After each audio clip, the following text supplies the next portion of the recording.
Welcome to your U.S. market brief. All the key stock news, none of the noise. Like and subscribe to support us and stay informed. Here are the brief highlights of today's top stories. Trump's pressure on Europe to slap 100% tariffs on India and China raises eyebrows. Manhunt for Charlie Kirk shooter expands after 2 people detained had no links to killing, FBI says. Oracle stock gains 36% to post best day since 1992, adding $244 billion in value. Emergence of an anti-Western alliance raises questions about a new axis of power.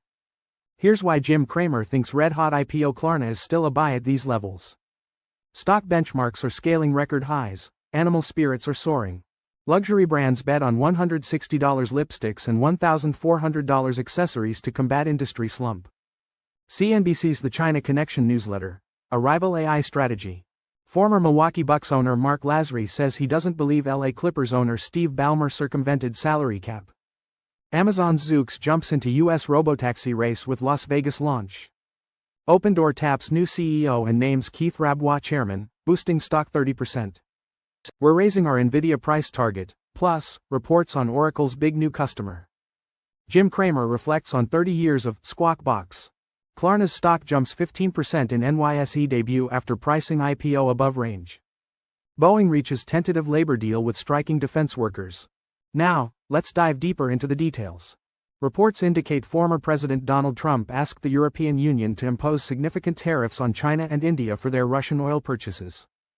This request has surprised many, as Europe is unlikely to agree. Trump reportedly made this proposal during a meeting with United States and European Union officials.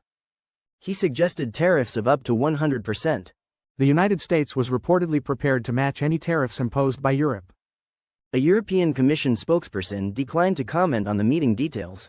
The spokesperson emphasized the European Union's engagement with global partners regarding sanctions enforcement. Trump's request is seen as an attempt to pressure Russia by targeting its energy clients.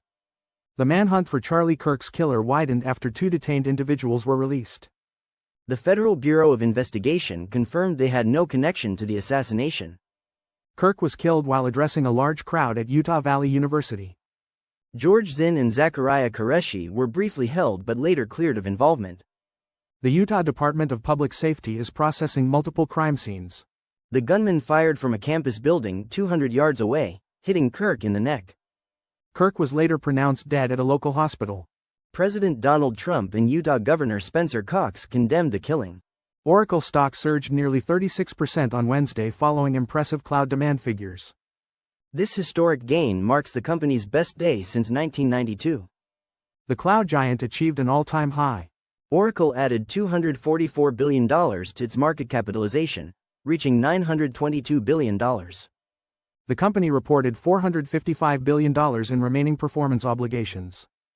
This represents a 359% increase from the previous year. Ben Reitzes, technology research head at Melius Research, described the backlog as historic and astounding. Oracle benefits from the artificial intelligence boom through its cloud infrastructure and access to NVIDIA GPUs. A top security expert warns of a potential anti-Western alliance. Analysts say the United States and its allies should not underestimate growing ties between China, North Korea, India, and Russia. Wolfgang Ischinger, president of the Munich Security Conference Foundation Council, expressed concern over a recent meeting of world leaders in China. Chinese President Xi Jinping hosted a military parade attended by North Korean leader Kim Jong-un and Russian President Vladimir Putin. Xi Jinping was also seen with Indian Prime Minister Narendra Modi. Ischinger noted the potential for an anti-Western alliance seeking a different global order. He stressed this order would be based on power, military strength, and repressive regimes. China, India, and Russia participated in a virtual summit for BRICS nations. Jim Cramer believes Klarna is a buy despite its stock rising after the initial public offering. He thinks Klarna has not reached an inflated valuation and its numbers look promising. Klarna opened at $52 a share and saw gains on Wednesday. The Swedish online lender priced its initial public offering above the expected range. Klarna offers buy now, pay later products and is the largest initial public offering this week. The initial public offering market is booming, pushing an index to a 3-year high. Klarna closed up 14.55%. Besides buy now, pay later, Klarna provides consumer financing and spending trackers. Global stock markets are reaching record highs. Several factors are driving this positive trend, including easing inflation, strong corporate earnings, and the anticipation of United States interest rate cuts. The MSCI All-Country World Index has hit new records for 4 consecutive sessions. The Standard & Poor's 500 also closed at a record high for a second day. Other indices, such as Japan's Nikkei 225, South Korea's Kospi, and Singapore's Straits Times Index, have also reached all-time highs this week. This market rally signifies a shift in sentiment compared to earlier this year when concerns about persistent inflation and geopolitical risks loomed. Experts note the surprising resilience of the markets. Robust economic growth and corporate earnings are supporting equity market returns globally. Luxury brands are introducing lower-priced items to attract new customers. Louis Vuitton recently launched a beauty collection, including lipsticks for $160 each. This strategy aims to broaden the customer base without compromising the brand image. Expert Luca Solca believes this is a smart move for mega brands. He suggests using lower-priced items to engage aspirational consumers. Louis Vuitton's beauty line includes lipsticks, lip balms, and eyeshadow palettes. The collection also features a mini trunk carry case for $2,890. Other luxury brands like Prada and Celine have also expanded into cosmetics. China is focusing on practical uses for artificial intelligence as technology rivalry with the United States intensifies. The United States is pursuing large investments in artificial general intelligence. China launched an $8.42 billion National Artificial Intelligence Fund. China also has sweeping plans to integrate artificial intelligence across its economy. China aims to integrate artificial intelligence into its power grid and coal sector. United States restrictions on advanced chips have not stopped Chinese companies from producing competitive artificial intelligence models. China is leveraging its resources, talent, and infrastructure to overcome hardware limitations. An $8 billion artificial intelligence fund will likely focus on Chinese chip production. Former Milwaukee Bucks co-owner Marc Lasry stated he does not think Los Angeles Clippers owner Steve Ballmer tried to avoid the National Basketball Association salary cap. Lasry told Consumer News and Business Channel he always found Ballmer to follow the rules. He added that Ballmer does what is right. Journalist Pablo Torre previously reported a deal between Kawhi Leonard and Aspiration. The deal was worth $28 million and required little work from Leonard. Ballmer invested $50 million in Aspiration. Torre reported that sources claimed the deal was intended to bypass salary cap rules. The National Basketball Association has started an investigation. Amazon's Zoox robotaxi service launched in Las Vegas. This marks Amazon's entry into the United States robotaxi market. Zoox is offering free rides in select locations. Paid rides will follow regulatory approval. Waymo, a competitor, has operated commercially since 2020. Waymo has provided over 10 million paid rides. Zoox's vehicle is unlike traditional cars, lacking a steering wheel and pedals. It has a unique rectangular design. Opendoor appointed former Shopify executive Kaz Najatian as chief executive officer. Keith Rabois, Opendoor co-founder, was named chairman. Opendoor stock surged 30% in extended trading after the announcement. The stock has increased more than 15-fold since its June record low. Rabois helped launch Opendoor in 2014. Former Chief Executive Officer Eric Wu, who stepped down in 2023, is rejoining the board. These changes follow Carrie Wheeler's resignation as Chief Executive Officer last month.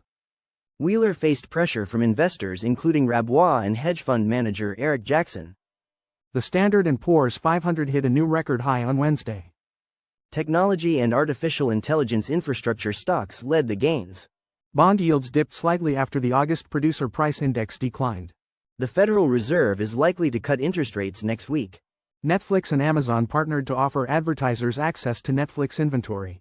This partnership will begin in the fourth quarter in major markets globally. Amazon now offers advertisers access to valuable commerce data. This deal strengthens Amazon's position in the streaming ad market. Jim Cramer reflected on the changing mood of Wall Street over the past 30 years of CNBC's Squawk Box. He noted a renewed excitement about individual stocks, similar to the early days of the show. Cramer recalled contributing to Squawk Box before hosting Mad Money, describing it as a program that democratized stock information. He cautioned that the 90s market excitement became pandemonium when the dot-com bubble burst. Many investors experienced devastating losses, leading to a preference for index funds over individual stocks. Cramer believes today's investors recognize the potential for market gains, emphasizing awareness over greed. He highlighted large individual stock gains and mentioned the data center as a continually lucrative theme. Cramer concluded that single stock reward is back, with investors making fortunes in companies like Oracle, Nvidia, and Palantir. Klarna shares jumped 15% on their New York Stock Exchange debut Wednesday. The stock closed at $45.82 after pricing its initial public offering above the expected range. Klarna priced shares at $40 on Tuesday, raising $1.37 billion. This initial public offering marks the latest in a growing list of high-profile tech listings this year. Klarna co-founder and chief executive officer Sebastian Siemiatkowski compared the event to a wedding. He said it is a milestone and a big party, but the real work continues afterward. The stock opened at $52 before falling throughout the day. At the close, Klarna was valued at about $17.3 billion. Boeing has reached a tentative labor agreement with its striking defense workers. The International Association of Machinists and Aerospace Workers Union announced the tentative 5-year deal. The agreement includes improved wages and a restored signing bonus. Union members, primarily located in St. Louis, Missouri, will vote on the agreement this Friday. These workers primarily assemble and maintain F-15 fighter jets and missile systems. Over 3,000 union members have been on strike since early August. The strike began after workers rejected a previous contract offer. This previous offer included 20% general wage increases and a $5,000 signing bonus. That's a wrap on this episode of U.S. Market Brief. Thanks for listening. We'll be back next time with more stock market updates, earnings highlights, and insights from Wall Street.